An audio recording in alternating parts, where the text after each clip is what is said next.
In today's video, I'll show you how to turn off Core Isolation on your Windows 11 laptop or PC. Now, Core Isolation in Windows 11 is a security feature that uses Virtualization-Based Security or VBS to create an isolated, secure memory area for Core OS processes, protecting them from malware and unauthorized accesses. Now, to turn this off, what you have to do is just go to your search and search for Windows Security. From the best matches, just open up Windows Security. And after that, you have to go to Device Security from the left-hand menu.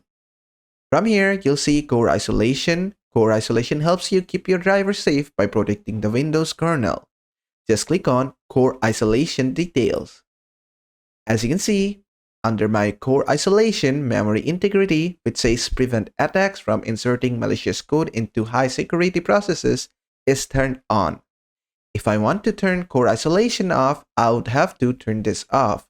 So just simply come here and turn this off. You might have to click on yes and give it admin permission to turn it off. And if you want to keep it on, just turn it on. You have to give it permission again.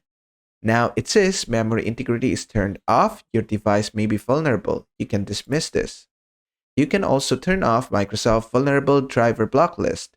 It will make Microsoft not block drivers with security vulnerabilities running on your device. Then you can just go one step back. And as you can see, it still says a green tick over here. To fully turn this off, Core Isolation, just go ahead and restart your device. And that will help it. And basically, that is how to turn off Core Isolation on your Windows 11 laptop or PC. I hope this video was helpful. If it was, please give it a thumbs up and don't forget to subscribe.